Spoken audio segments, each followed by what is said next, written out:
Hello students. Okay, last turn पे हमने discuss किया था आपको लास्ट टर्न पे हमने डिस्कस किया था रिप्रोडक्शन। ठीक है, और रिप्रोडक्शन हमने ऑटोट्रॉपिक पढ़ाया था, ऑटोट्रॉपिक न्यूट्रिशन, जो हमने आपको फोटोसिंथेसिस की पूरी प्रोसेस क्लियर कर दी थी। आज हम स्टार्ट करेंगे हेट्रोट्रॉपिक न्यूट्रिशन। क्लियर? सो हेट्रोट्रॉपिक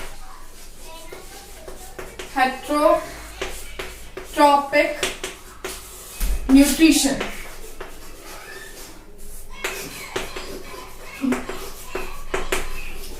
हेट्रोट्रॉपिक न्यूट्रिशन का मीनिंग क्या हो गया? हेट्रोट्रॉपिक न्यूट्रिशन का मीनिंग हो गया कि प्लांट्स जो अपना फूड खुद बनाते थे, they make own their food by the process of photosynthesis, that is called autotrophs. इसीलिए हम प्लांट को ऑटोट्रॉप्स कहते थे, क्योंकि वो सेल्फ मेड थे। हेट्रोट्रॉप्स वो होते हैं organism, they are depend on the other organisms. ये अदर ऑर्गेनिजम्स पे डिपेंड होते हैं फॉर द फूड। ठीक है, फॉर द फूड ये अदर ऑर्गेनिजम्स पे डिपेंड होते हैं, so they make dependence on the other organisms. Clear? अब हेट्रोट्रॉपिक न्यूट्रिशन में हम सबसे पहले पढ़ेंगे nutrition in amoeba. So nutrition in amoeba, nutrition in amoeba. Amoeba क्या है? अमीबा आपका एक प्रोटोजोआ है। अमीबा एक प्रोटोजोआ है। अमीबा जो होता है उसके पास कुछ स्पेशल ऑर्गन्स होते हैं जिसकी वजह से वो फूड लेता है। सबसे पहले अमीबा का डायग्राम देखते हैं। Amoeba is an irregular in shape. ठीक है, अमीबा इर्रेगुलर इन शेप होता है। उसके बीच में न्यूक्लियस होता है। सो बीच में उसके न्यूक्लियस होता है और उसकी पूरी जो है सेल में भरा होता है cytoplasm. So this is amoeba. क्या होता है? अमीबा के ये जो एक्सटेंशंस निकले हुए हैं, दीज एक्सटेंशंस, ये एक्सटेंशंस कहलाते हैं अमीबा के pseudopodia. Pseudopodia. So these extensions are called pseudopodia. ठीक है, इन्हें हम स्यूडोपोडिया कहते हैं। स्यूडो मतलब होता है फॉल्स, तो स्यूडो मतलब मीनिंग होती है फॉल्स, और पोडिया मतलब होता है feet. So these are false feet. तो ये अमीबा के फॉल्स फीट होते हैं। ठीक है, स्यूडोपोडिया होता है। अब अमीबा कैसे फूड लेता है? मान लीजिए अमीबा है और अमीबा के सामने कोई ये फूड पड़ा हुआ है। ठीक है, अमीबा इस फूड को लेना चाहता है, तो क्या करेगा? देखिए, ये अमीबा था और इसको ये फूड कैप्चर करना है। दिस फूड, ये फूड कैप्चर करना है। अमीबा क्या करेगा? ये जो एक्सटेंशंस है इनका ये आगे मूवमेंट करेगा। ये एक्सटेंशंस के थ्रू आगे मूव होगा। ठीक है, ये एक्सटेंशंस के थ्रू आगे मूव हो गया। थोड़ा सा और मूवमेंट करेगा तो ये अमीबा था आपका, ये अमीबा था, इसमें न्यूक्लियस था, ये था साइटोप्लाज्म और ये था फूड, और इसने पूरा मूव करके इसको क्या कर लिया? कैप्चर कर लिया। ठीक है, इस अमीबा ने इस पूरे फूड मटेरियल को कैप्चर कर लिया। तो देखिए दो चीजें हुई। एक तो इस एक्सटेंशन से वो मूव करके फूड तक पहुंचा। ठीक है, सो वो मूव करके फूड तक पहुंचा, तो वो अपने प्लेस से हट के दूसरे प्लेस पे गया, तो इसका मतलब हुआ कि उसने मूवमेंट किया। क्लियर? उसने मूवमेंट किया। नेक्स्ट वन देखिए, ये मूवमेंट तो कर रहा है बट ये फूड भी ले रहा है, ये फूड भी ले रहा है। सो अमीबा स्यूडोपोडिया के थ्रू डुअल फंक्शंस करते हैं। पहला तो वो फूड भी लेता है एंड सेकेंड वन वो मूवमेंट भी कर रहा है। सो स्यूडोपोडिया डुअल फंक्शन करता है, movement and taking of food. ठीक है, अब इसने फूड को ले लिया। ये क्या हो गया? ये अमीबा की बॉडी के अंदर फूड हो गया। ठीक है, ये न्यूक्लियस था, ये साइटोप्लाज्म था और ये इसका फूड था। अब क्या करेगा अमीबा? ये कॉम्प्लेक्स फूड था। आप जानते हैं फूड मटेरियल का कॉम्प्लेक्स फॉर्म, ये कॉम्प्लेक्स था। अब इसको सिंपल फॉर्म में तोड़ देगा। और सिंपल फॉर्म में ब्रेक डाउन करके ये इससे क्या ले लेगा, न्यूट्रिशन। ठीक है, so amoeba takes nutrition by this process. Clear well? अब अमीबा ऐसे न्यूट्रिशन लेता है और इस प्रोसेस को एक नाम भी दिया गया है। इस प्रोसेस को कहते हैं फैगोसाइटोसिस। फैगोसाइटोसिस क्या होती है? फैगोसाइटोसिस, फैगोसाइटोसिस ये होती है व्हेन अमीबा टेक्स न्यूट्रिशन और taking a food material and engulfing, और वो इनगल्फ कर लेता है अपनी बॉडी में, दैट इज कॉल्ड फैगोसाइटोसिस। अच्छा, ये अमीबा में न्यूट्रिशन हो गया। अब क्वेश्चन ये आता है कि ये अमीबा में न्यूट्रिशन हुआ, अब अमीबा की जो न्यूट्रिशन लेती है उन सेल्स को क्या कहते हैं? तो उनको कहते हैं फैगोसाइट सेल्स। जो फूड मटेरियल्स को लेती हैं, जो इंगल्फ करती हैं, उन सेल्स को कहते हैं फैगोसाइट सेल्स, और इस ऑल ओवर प्रोसेस को कहते हैं फाइगोसाइटोसिस। तो अगर फाइगोसाइटोसिस आ गया, so do not confuse with that. Phagocytosis the process when amoeba takes nutrition by it. Clear? Okay, ये हो गया न्यूट्रिशन इन अमीबा। अब कुछ ऐसे भी होते हैं जो न्यूट्रिशन के लिए किसी पे डिपेंड होते हैं, खुद तो न्यूट्रिशन बनाते तो नहीं है, लेकिन वो डिपेंड होते हैं। जैसे क्या होते हैं? पैरासाइट्स। पैरासाइट्स होते हैं। पैरासाइट्स क्या होते हैं? पैरासाइट्स ये होते हैं कि वो किसी की बॉडी को होस्ट बना लेते हैं, किसी की बॉडी को वो होस्ट बना लेते हैं। ठीक है, वो होस्ट बना लेते हैं और वो होस्ट जो होता है उससे अपना न्यूट्रिशन लेते हैं। So taking nutrition from the host, taking nutrition from the host. So ये होस्ट से अपना न्यूट्रिशन लेते रहते। फॉर एग्जाम्पल आप टिक ले लीजिए, एग्जाम्पल के लिए टिक। टिक मतलब खटमल जो कॉर्ड पे पाया जाता। ठीक, लाइट ले लीजिए, लीच ले लीजिए, जो लीच जो एनिमल्स पे लगी होती है। ठीक है, लीचेस बफेलोज वगैरह पे लगी होती है, ब्लड को शक करती हैं। ठीक है, तो लीचेस ले लीजिए, वो ब्लड को शक करती हैं और ब्लड शक करने के बाद वो खुद तो पूरा फुल न्यूट्रिशन ले लेती है, बट वो एनिमल्स को हार्म पहुंचाती है। एनिमल्स को इनडायरेक्टली नहीं, डायरेक्टली हार्म पहुंचाती है। क्यों? क्योंकि आपका वो ब्लड सक कर रही है तो आपकी बॉडी से ब्लड कम हो रहा है, but they are taking full nutrition. ठीक है, सो ये पैरासाइट्स है। हमारी बॉडी में भी पैरासाइट्स पाए जाते हैं, जैसे राउंड वॉर्म, टेप वॉर्म, ये वॉर्म्स हैं। ठीक है, हमारी बॉडी में पाए जाते हैं, और हमारी बॉडी में अमीबा भी पाया जाता है। अमीबा, ठीक है, हमारी बॉडी में जो अमीबा होता है वो इंटेस्टाइन में बैठा रहता है, और वो पैरासिटिक होता है, और इंटेस्टाइन में क्या करता है? हमारी इंजरीज करता है, छोटी छोटी। इंटेस्टाइन में हमारी छोटी छोटी इंजरीज कॉज कर देता है, और वहां से वो अपना फूड लेता रहता है। जब आपका ये बहुत लंबे टाइम तक ये पैरासाइट करता है, लॉन्ग पीरियड तक, तो आपको मोशंस आने लगते हैं। ठीक है, और मोशंस के बाद अगर ये बहुत ज्यादा सीवियर इंजरी कर देता है इंटेस्टाइन में, सो आपको मोशंस के साथ ब्लड भी आने लगता है। ठीक है, तो जब मोशंस के साथ ब्लड आता है तो बेटा इस डिजीज को कहते हैं dysentery. The disease known in the parasitic disease which is known as dysentery. इसको डिसेंट्री कहते हैं। अगर ब्लड आता है तो that is called bloody dysentery, और अगर सिंपली मोशन आ रहा है, नॉर्मल मोशन आ रहा है, दैट इज कॉल्ड डिसेंट्री। ठीक है, सो अमीबा भी पैरासाइट है, और जो अमीबा की स्पीशीज हमारी बॉडी में पैरासाइट करती है उसका पूरा नाम है एंट अमीबा हिस्टोलिटिका। मैं यहाँ पे लिख देती हूँ कौन सा अमीबा पैरासाइट करता है। तो this is ant amoeba histolytica. Histolytica, okay. This amoeba parasite which cause dysentery. ये हमारी बॉडी में रहता है एज अ पैरासाइट और हमें डिसेंट्री कॉज करता है। क्लियर? सो पैरासाइट्स हमें हार्म देते हैं और हमसे वो फूड लेते हैं, हमें होस्ट बना लेते हैं, हमसे वो फूड लेते रहते हैं लॉन्ग टाइम तक। पैरासिटिक जो होते हैं वो लॉन्ग टाइम होते हैं, ठीक है, बट हमें वो हार्म देते हैं। तो this is also a type of nutrition which is called parasitic nutrition. Parasitic nutrition, clear.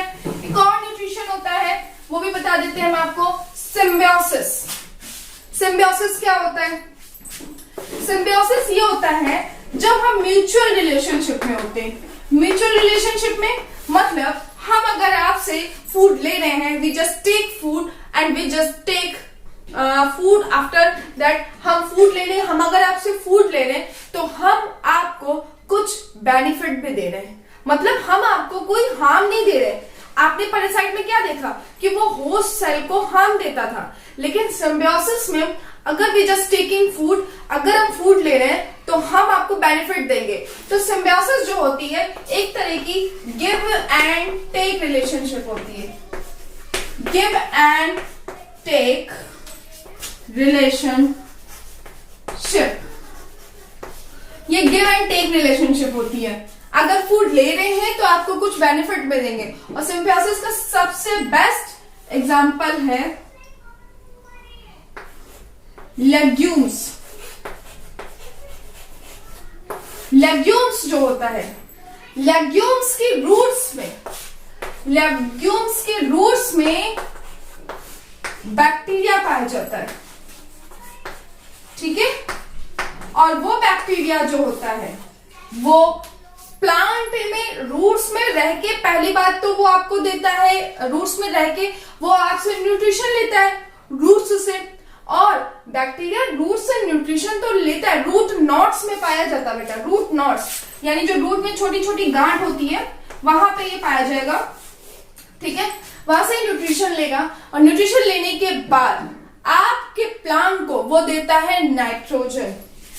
So plants को वो नाइट्रोजन प्रोवाइड करता है, ठीक है। और आपको पता है कि प्लांट्स की ग्रोथ के लिए नाइट्रोजन इज वेरी इसेंशियल। सो किसी भी प्लांट की ग्रोथ के लिए नाइट्रोजन बहुत ज्यादा इसेंशियल होता है। सो प्लांट्स को वो नाइट्रोजन देता है और प्लांट्स उस नाइट्रोजन को लेते हैं और ग्रोथ और डेवलपमेंट करते हैं, ठीक है। और इसका नाम मैं लिख देती हूँ, तो इसमें पाया जाता है राइजोबियम।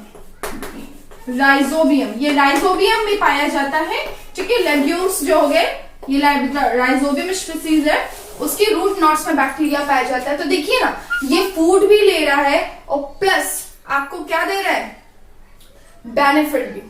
सो दोनों प्रोसेस हो गई गिव एंड टेक रिलेशनशिप, ठीक है। ये हो गया सिम्बियोसिस। अभी ये टाइप्स के न्यूट्रिशन हो गया। अब हम पढ़ेंगे nutrition in human being. Nutrition in human being, ठीक है। ह्यूमन बीइंग में न्यूट्रिशन पढ़ेंगे।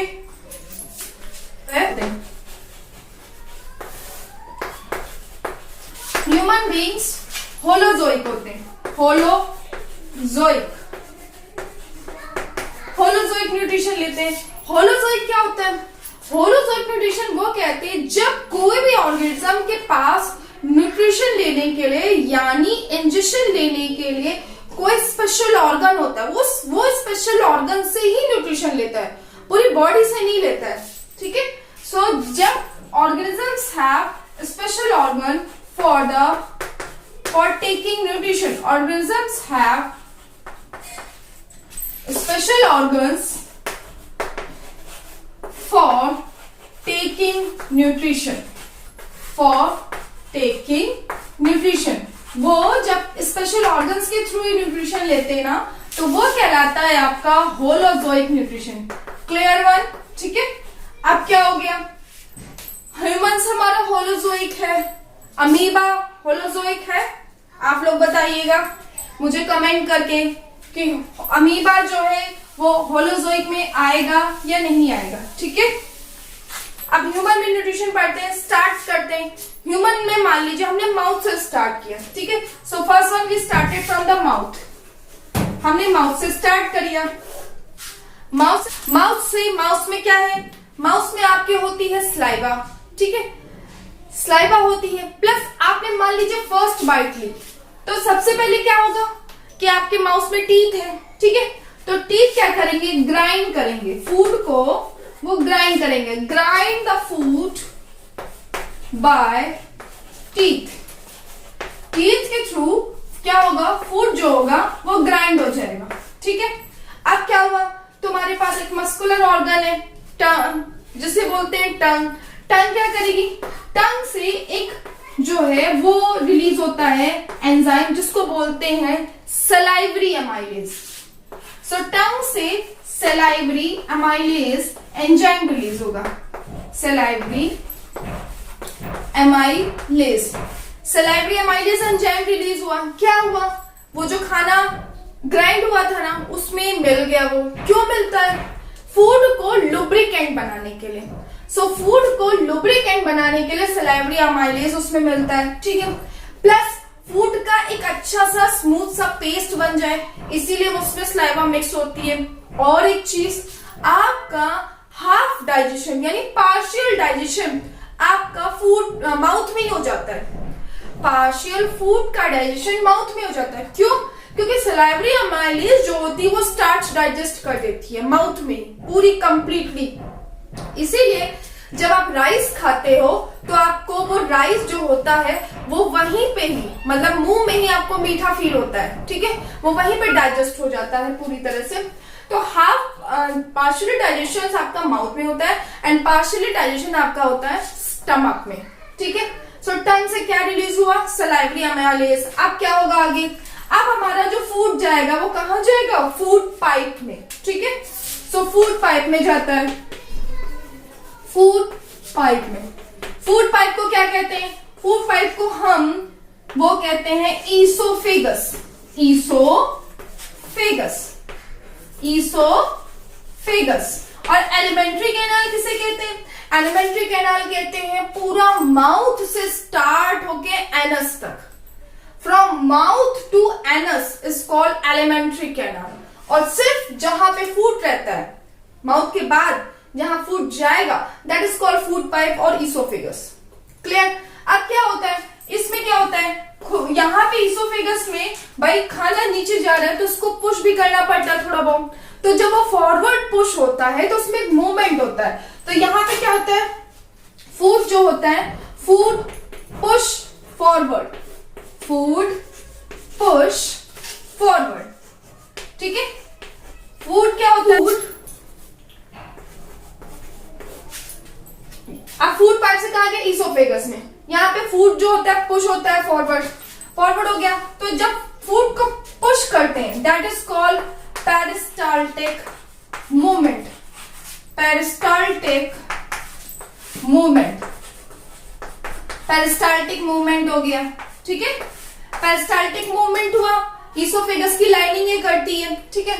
जब पेरिस्टाल्टिक मूवमेंट हो गया तो यहाँ पे क्या हो गया, खाना पुश होके कहां पहुंच गया, खाना पुश होके पहुंच गया स्टमक में, स्टमक में, ठीक। जैसे ही खाना स्टमक में पहुंचता है, स्टमक क्या होता है, लार्जर हो जाता है, एक्सपैंड करता है, वो एक मस्कुलर बैग है। Stomach is a muscular bag, इसीलिए वो एक्सपैंड कर जाता है, लार्ज होता है, ठीक है। स्टमक में खाना गया, स्टमक से जो स्टमक के लाइनिंग पे प्रेजेंट होती है इंस्फिंक्टर मसल, इंस्फिंक्टर मसल, ठीक है। इंस्फिंक्टर मसल्स होती हैं, इनका क्या फंक्शन होता है, तो बेटा जी इंस्फिंक्टर मसल्स जो होती हैं स्टमक से खाने को पहुंचाती हैं स्मॉल इंटेस्टाइन में, स्मॉल इंटेस्टाइन में। और एक चीज, जब फूड स्टमक में जाता है तो क्या होता है, स्टमक में क्या होता है, बहुत सारे डाइजेस्टिव जूस होते हैं, सिक्रीट होता है डाइजेस्टिव जूस, ठीक। और क्या होता है, कॉन्कैसियल होता है, कॉन्कैसियल जो खाने को एसिडिक बनाता है, ठीक है। कॉन्कैसियल होता है, वो सारा फूड में मिक्स होता है, ठीक है, फूड को ब्रेक डाउन करने के लिए, ठीक है। और एक चीज और, अगर वो कॉन्कैसियल है तो हमारे स्टमक की बर्निंग क्यों नहीं होती है, भाई कॉन्सेंट्रेटेड है ना, तो ऐसे कॉन्कैसियल इसलिए नहीं बर्न होता है क्योंकि आपकी ईसोफेगस से लेके स्टमक तक सब कहीं एक म्यूकस की लाइनिंग होती है, म्यूकोसा लेयर। सो म्यूकस की लाइनिंग क्या करती है, आपके कॉन्कैसियल से स्टमक और ईसोफेगस को प्रिवेंट करती है, बचाती है। इसी वजह से वहां पे बर्निंग नहीं होती है, वरना तो अगर एक रेजर भी डालोगे ना तो वो रेजर जो है वो वहां पे गल जाएगी, स्टमक में मेल्ट हो जाएगी, वो इतना कॉन्सेंट्रेटेड एचसीएल होता है, ठीक है। तो बर्निंग जो होती है इसी वजह से नहीं होती क्योंकि म्यूकस लेयर प्रेजेंट होती है, ठीक है। अब कॉन्केसिल एसिडिक होता है, वो खाने को कैसे बनाएगा, एसिडिक मीडियम। और क्या करता है कॉन्केसिल, और कॉन्केसिल ये करता है कि जो फैट है खाने में, प्रोटीन है, जो कार्बोहाइड्रेट्स है, इसका सबका ब्रेक डाउन होना है। तो प्रोटीन जो होता है, प्रोटीन को ब्रेक डाउन करता है पेप्सिन, प्रोटीन को ब्रेक डाउन करता है पेप्सिन। और पेप्सिन को मतलब एक्टिवेट करने के लिए, पेप्सिन इज एंजाइम, ठीक है। एंजाइम किन्हें कहते हैं, एंजाइम्स उन्हें कहते हैं जो बायोलॉजिकल कैटालिस्ट होते हैं। बायोलॉजिकल कैटालिस्ट कौन से होते हैं, जो किसी भी रिएक्शन की रेट को स्पीड अप कर देते हैं, किसी भी रिएक्शन की रेट को स्पीड अप कर देते हैं, उन्हें बोलते हैं बायोलॉजिकल कैटालिस्ट, और दीज आर कॉल्ड एंजाइम्स, ठीक है। सो बायोलॉजिकल कैटालिस्ट होते हैं एंजाइम्स कहते हैं। तो जो प्रोटीन को ब्रेक डाउन करने वाला पेप्सिन होता है, वो क्या होता है, एक्टिव तभी होता है जब कॉन्केसियल उसको एसिडिक बना देता है, ठीक है। सो कॉन्केसियल facilitate to the action of the pepsin enzyme, ये पेप्सिन एंजाइम के एक्शन को फैसिलिटेट करता है, ठीक है। अभी क्या हुआ कि ये सारा मिल गया, अब खाना कहाँ गया, स्मॉल इंटेस्टाइन में। स्मॉल इंटेस्टाइन में क्या होगा, स्मॉल इंटेस्टाइन में ये होगा कि जो फूड है वो, उसमें जो प्रोटीन था, कार्बोहाइड्रेट्स था और फैट था, इन सबका ब्रेक डाउन होगा। सो प्रोटीन ब्रेक डाउन होगी आपकी, प्रोटीन, ठीक है।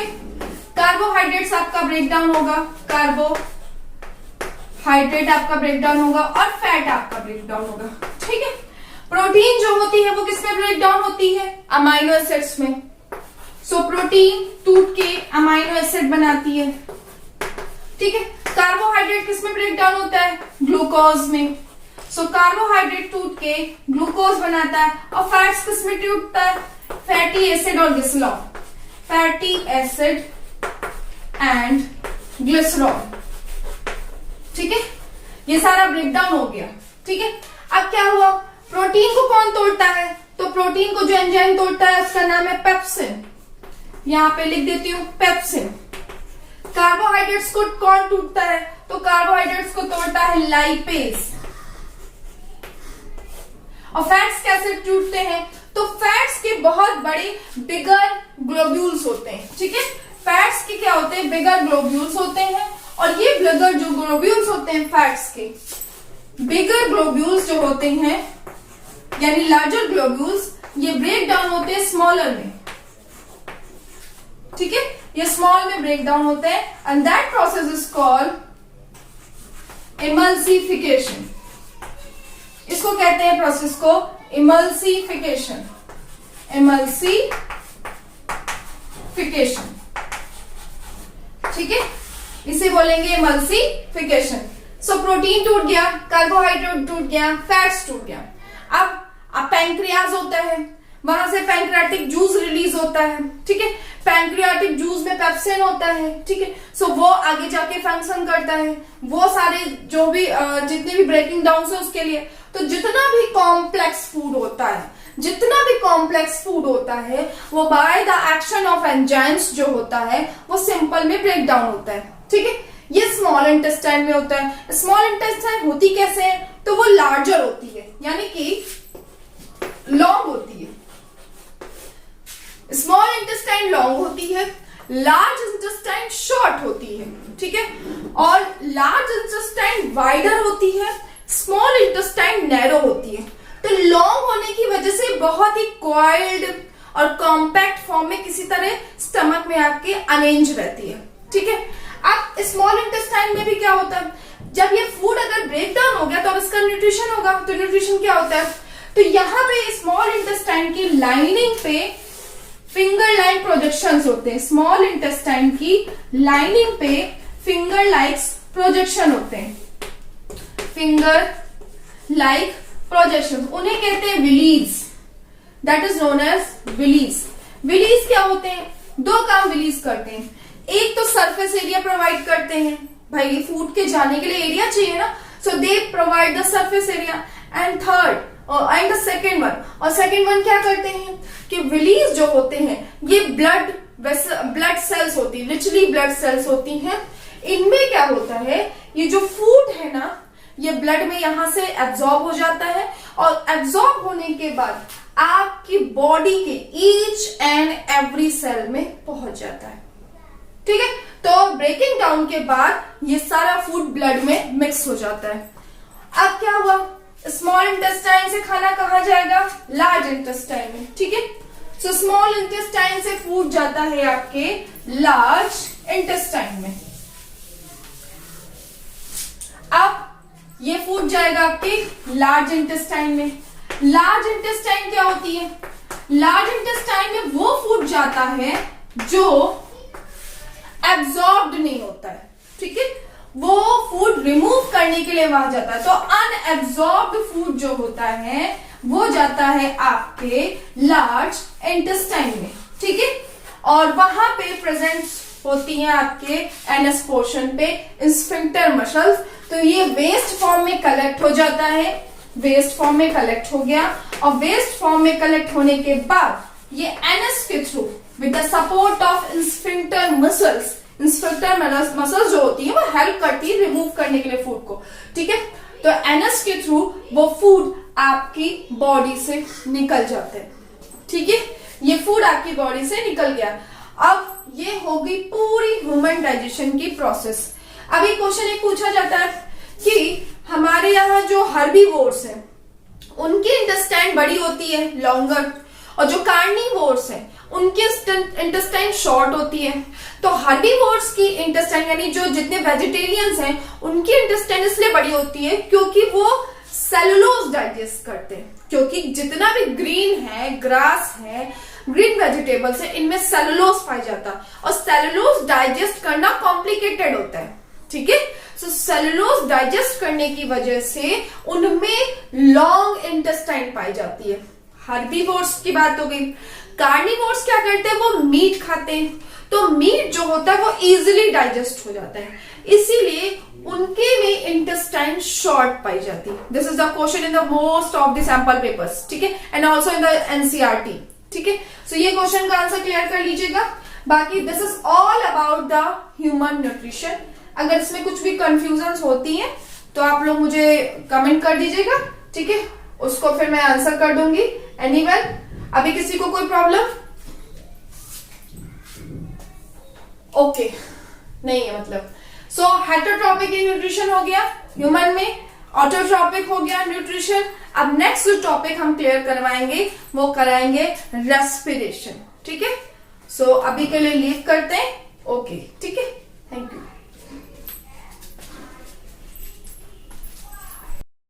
विद कुछ ह्यूमन बीइंग क्या जो माउथ से फूड